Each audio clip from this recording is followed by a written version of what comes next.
السلام عليكم ورحمة الله وبركاته. حبايب الوردان وعاملين ايه؟ اهلا بكم في ملعب الورداني على السريع. اهم اخر اخبار واستعدادات المارد الاحمر النادي الاهلي والفارس الابيض نادي الزمالك.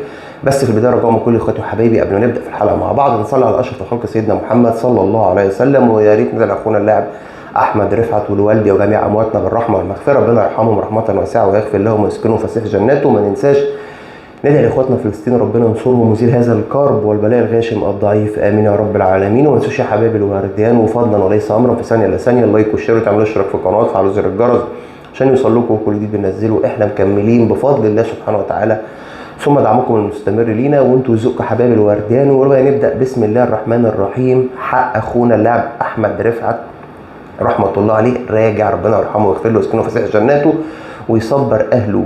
اللي حصل مع احمد رفعت واللي بيحصل مع عبد الرحمن جبنه دلوقتي واللي حصل مع رمضان صبحي والتشهير والاذى النفسي المعنوي والاذى المادي على اساس ان دول الات مش بني ادمين ولحم ودم وروح وبيحسوا وعندهم دم. المهم بتكليف من رئيس الجمهوريه رئيس عبد الفتاح السيسي ليه سيد المستشار النائب العام محمد شوقي انه يفتح تحقيقات في الواقعه تاني عشان كل من ليه علاقه بموضوع احمد رفعت وكل من تسبب في اذى وفي وفاه احمد رفعت، اي حد بقى من اول رئيس النادي لمدير الكوره لوكيل اعماله لاي اعلامي طلع يتكلم عن جهل وبغشوميه كده في موضوع احمد رفعت واذى احمد رفعت نفسيا، اذاه معنويا وتسبب في اذاه ماديا، حاجات كتير جدا، كله هيتحاسب. سواء لا اتكلمت بطريق مباشر غير مباشر ماليش فيه وماليش دعوه، طالما اذيته عن جهل مش عن قصد عن اي حاجه هتتحاسب. لحد دلوقتي في مذكره اتعرضت على السيد المستشار النائب العام محمد شوقي بكل اللي حصل لحد دلوقتي في التحقيقات اللي اتعملت مع كل الاطراف اللي اتكلمت فيهم، وفي اجراءات هتتعمل تاني وفي تحقيقات تاني هتتعمل معاهم عشان يتم تحديد كل اللي حصل بقى من ملابسات وظروف في الوقائع. يعني انا مش واقعه واحده في كل اللي حصل في موضوع احمد رفعت، وكله هيتحاسب، كله هيتحاسب بدون رحمه وبدون شفقه وبدون رأفه. زي ما انت كمان اذيته وتسببت في وفاته بدون رحمه وبدون رأفه وبدون شفقه عشان المصالح وعشان العمولات، ايا كان بقى، ايا كان ده مين، انا مش هتهم حد دلوقتي، المتهم بريء حتى تثبت ادانته، ايا كان مين، ده اللي هتحدده التحقيقات واللي هتحدده الادله، وده اللي هيوضحه وهيعلن عنه السيد النائب العام بعد انتهاء التحقيقات، واللي على اساسه يتم توقيع اقصى واشد عقوبه على كل من تسبب في اذى وضرر لاحمد رفعت رحمه الله عليه. فحق احمد رفعت باذن الله راجع وهيتم توقيع اقصى واشد عقوبه عشان يكونوا عبره لكل من تسول له نفسه. نيجي لاهم اخر اخبار واستعدادات المارد الاحمر النادي الاهلي. قلت لك محمد علي بن رمضان في الاهلي، وبقول تاني اهو محمد علي بن رمضان في الاهلي، واشرف داري يا قلبي مهما الداري المغربي برضه في الاهلي، مدافع بريست الفرنسي. وفي دلائل كتير تثبت لك ان خلاص اشرف داري في الاهلي، من اول وكيل اعماله الاستاذ عبد اللطيف الفليفي اللي اكد عن رغبه اشرف داري وان هو مرحب بانضمامه للنادي الاهلي بتصريحات، ده غير تصريحات والده الاستاذ داري زهير ان مرحب بانضمام ابنه للنادي الاهلي، ده غير تصريحات اشرف داري نفسه، ده غير ان نادي بريست الفرنسي كان بيتفاوض مع التونسي منتصر الطلبي عشان يعوض غياب مين؟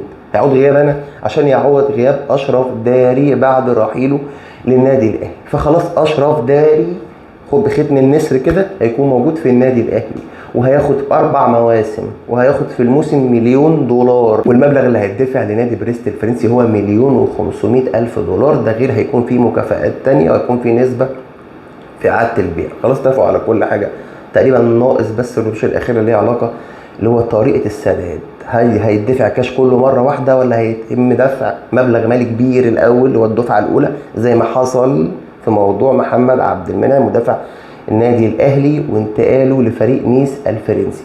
نفس الكلام لمحمد علي بن رمضان نجم فرنك فاروزي المجري اللي اتنازل عن $150,000 مستحقات لفريقه المجري عشان بيضحي بيهم عشان انتقاله للنادي الاهلي. قلنا بفضل ربنا سبحانه وتعالى الانديه الجماهيريه الكبيره زي الاهلي والزمالك هم اللي بيقدروا يعملوا اي نجم، والراجل عارف ان انضمامه للاهلي والانتر كونتيننتال وكاس العالم للانديه ودوري ابطال افريقيا والدوري والسوبر الافريقي والكاس والحوارات، طبعا عارف ان مستقبله افضل، هيكون افضل مع مين؟ مع بطل القاره المصنف عالميا مين؟ النادي الاهلي. وخلاص في وفد سافر المجر من النادي الاهلي، موجود امير توفيق مدير التعاقدات عشان يخلص في محمد علي بن رمضان. فمبروك، مليون مبروك لجماهير النادي الاهلي العظيمه على صفقه المغربي اشرف داري مدافع بريست الفرنسي، ومحمد علي بن رمضان نجم خط الوسط بفريق فرانك فاروزي المجري. نيجي مين تاني؟ الاهلي ساكت على كده؟ لا مش ساكت. عمر الساعي نجم الدراويش نجم الاسماعيلي، الاهلي داخل في مفاوضات. كان في كلام اسماعيلي طالب 50 مليون جنيه ليه؟ عشان عندهم ازمات، عندهم ازمه وعايزين سيوله ماليه كبيره عشان يحلوا الازمات اللي عندهم، بدليل ان هم هيستغنوا عن عبد الرحمن مجدي لبيراميدز. الاهلي كان عارض 30 مليون في عمر الساعي، واثنين لعيبه كمان يروحوا اعاره، منهم كريم الدبيس. ده بالنسبه لموقف عمر الساعي. نيجي لموقف المعارين، احمد القندوسي وعمار حمدي ومحمد مغربي. مارسيل كور لما يرجع من الاجازه من سويسرا هو اللي هيحدد مين اللي هيكمل ومين اللي هيتم قيده في القائمه للموسم الجديد ومين اللي هيرحل سواء اعاره او بيع نهائي. قلت قبل كده موضوع امام جريندايزر امام عاشور مقفول نهائيا، ولا تقعد تقول لي بقى 6 مليون دولار بالمصري ونجيب الاله ونقعد نحسب و300 مليون جنيه. الاهلي حدد قال اي لعيب من القوام الاساسي والاعمده الاساسيه الرئيسيه في الفريق مش هيتم الاستغناء عنه. واتكلمت قبل كده عرض مغري دغري افلام حوارات، مش هيستغنوا عن امام عاشور. والمسؤولين بالنادي الاهلي تواصلوا مع المسؤولين بالاتحاد الافريقي بخصوص لائحه بطوله السوبر الافريقي عشان يحددوا عدد الجماهير اللي هيكونوا في البطوله، قائمه الفريق النهائيه ومكافآت بطوله السوبر الافريقي. ماتش السوبر الافريقي اللي هتلاقي بيوم 27/9 بين قطبي الكره المصريه الاهلي والزمالك، الماتش اللي هيكون في السعوديه. نيجي لاخر اخبار واستعدادات الفارس الابيض نادي الزمالك. في مصدر جوه الزمالك، مش انا عشان انا اللي مكفيني، يقول لك جوميز احنا مش موافقين على رحيله وجوميز مكمل. وبرضه بغض النظر عن جوميز، انا مش مقتنع بجوميز اصلا، بغض النظر عن كده انا مش هلبسها لجوميز. اتكلمت قبل كده وقلت اللي احنا فيه ده بسبب ماشي كان في مشاكل قبل كده ومش عارف ايه، بس انت خلاص جيت، مش هقعد كل شويه علق الشماعات، انت خلاص جيت. بس من اول ما جيت قراراتك كلها غلط، من اول الصفقات اللي انت هتمشي 3/4 حرفيا، 3/4 الصفقات اللي احنا جبناها هتمشي. ادي اول كده خطأ جسيم ارتكبه مجلس اداره نادي الزمالك الجديد. ليه تاني خطأ؟ يعني انسحابك من ماتش النادي الاهلي عشان التأجيلات وعشان الحكام وعشان الحوارات، وما عملتش حاجه من اللي انت قلتها خالص وبرضه لعبت. ادي كده تاني خطأ. تالت كارثه ان انت جيت في كاس مصر قلت هشارك وفتحت صدرك ولعبت بالناشئين والقوام التشكيله الاساسيه بتاعتك اللي انت اصلا محتاج عليهم صفقات سوبر، ما كنتش بتلعبهم وطلعت من دور ال 16 من بطوله كاس مصر على ايد طلائع الجيش بضربات الجزاء. الزمالك مدرسه الفن والهندسه اللي لغايه دلوقتي شارك في 14 بطوله ما خدش منهم ولا واحده غير البلاي ستيشن والكونفدريشن كاب الكونفدراليه اللي احنا نايمين عليها. ما علينا. واتكلمت قبل كده قلت الزمالك محتاج ايه من ناحيه الشمال، وازمه فتوح ربنا يفك كربه ربنا يرحم المتوفي، وقلت لازم تجيب محمد حمدي، لازم تتصرف وتجيب باك شمال قوي، لازم مش تقعد تقول لي اصل انا بجهز عمر جابر من دلوقتي لماتش السوبر الافريقي عشان العبه باك شمال.